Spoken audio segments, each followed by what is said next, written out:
So, to start off, we're just going to give a basic definition of what is class, just so that everybody knows what we're talking about throughout the project.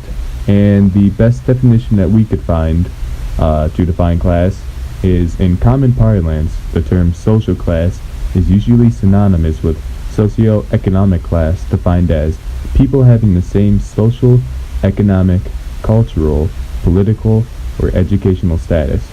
And when we're talking about class, we usually break it up into three different sections. You have the upper class, the middle class, and the lower class. Now, as you can see, the upper class makes up about 19% of the population. The middle class has the majority of the population in it with 52%, and the lower class has about 26% of the population in it. And chances are that in your lifetime, you've probably heard the phrase that the rich are getting richer and the poor are getting poorer. Well, this is what we're here to talk about because it's true. Over the past couple of years, the middle class has been shrinking, and they haven't been getting richer and moving to the upper class. They've actually been getting poorer and moving down to the lower class.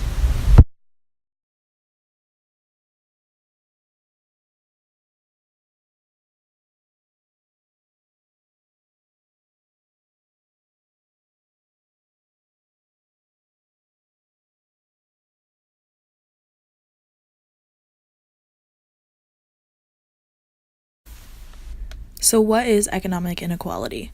According to Coral Celeste Frazier, who has her MA in sociology from Princeton University, states that economic inequality is the enormous gap between the rich and the poor. There are many factors that create this gap, including the three most important factors: income inequality, pay inequality, and wealth inequality. Income inequality includes all types of income, whether it be through investments, salaries, bonuses, and even benefits. This is a term that brings the idea of household income into play and how the middle class is slowly shrinking, which we'll talk about more later on in the slides. Pay inequality includes only the annual payment your location of employment pays you. This can include bonuses as well. Wealth inequality is the total amount of financial assets you or your family has.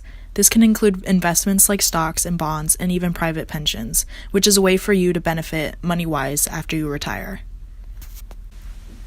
But how do we determine this inequality?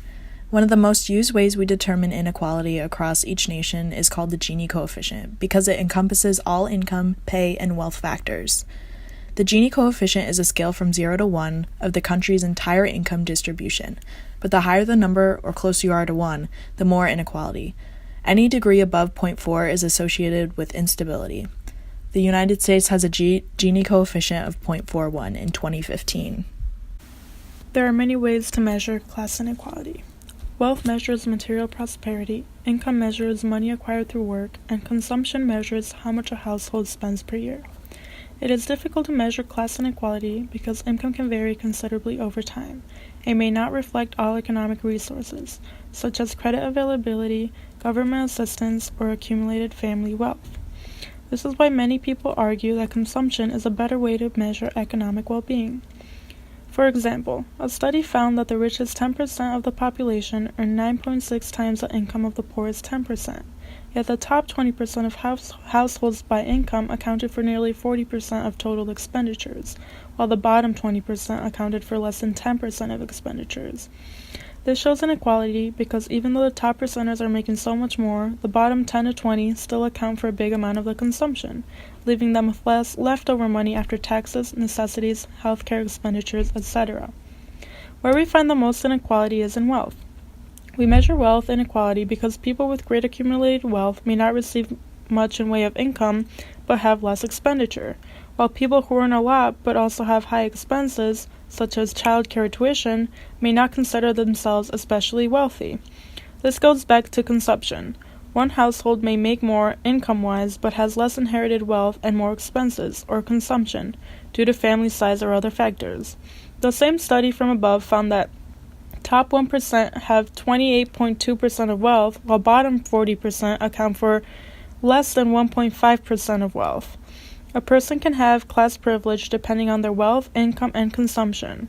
One of these variables is not enough to determine one's privilege.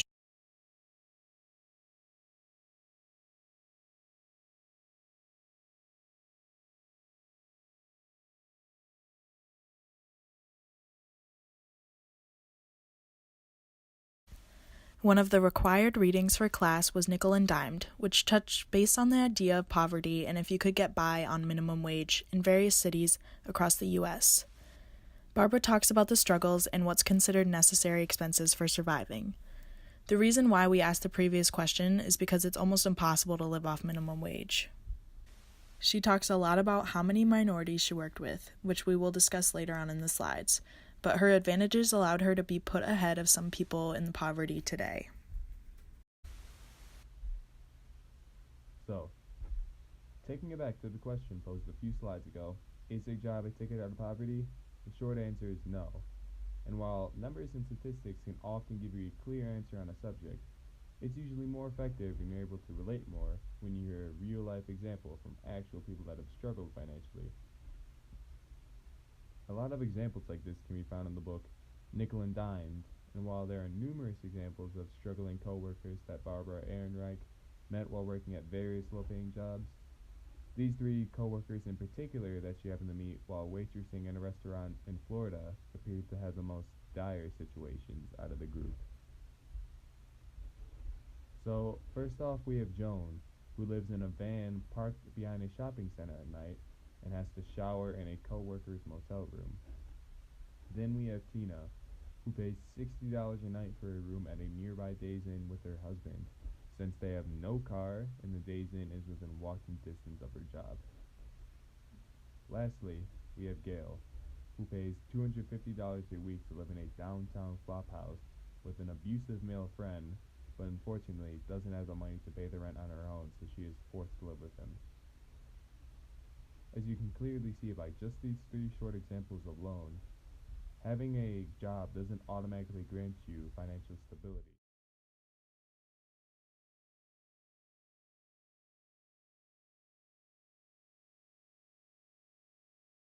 In explaining white privilege to a broke white person, Gina Crosley-Corrigan explains how frustrated she was when people told her she was privileged even though she was poor. She explains how growing up she had very little money and lived in a trailer park. However, after reading White Privilege, Unpacking the Invisible Knapsack, she finally understood intersectionality, also known as the study of being privileged in one way but not another. For example, if you're white and poor, you're higher up in the privilege ladder than a poor black person. White people are widely represented in media in a more positive way. They're also represented more in history and in the founding of the United States of America, which gives them more of a sense of nationality. For example, the 4th of July represents independence for white people. However, during this time in history, black people were still enslaved. Additionally, white people are not singled out by cops.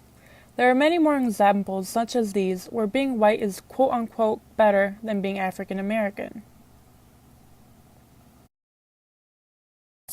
There are many ways in which one can be privileged or underprivileged. For example, in sexual orientation, as in gay or straight, among others, your sex at birth, being female or male, being cisgender or not, your physical ability, your class, your citizenship, your race, and many more such as these.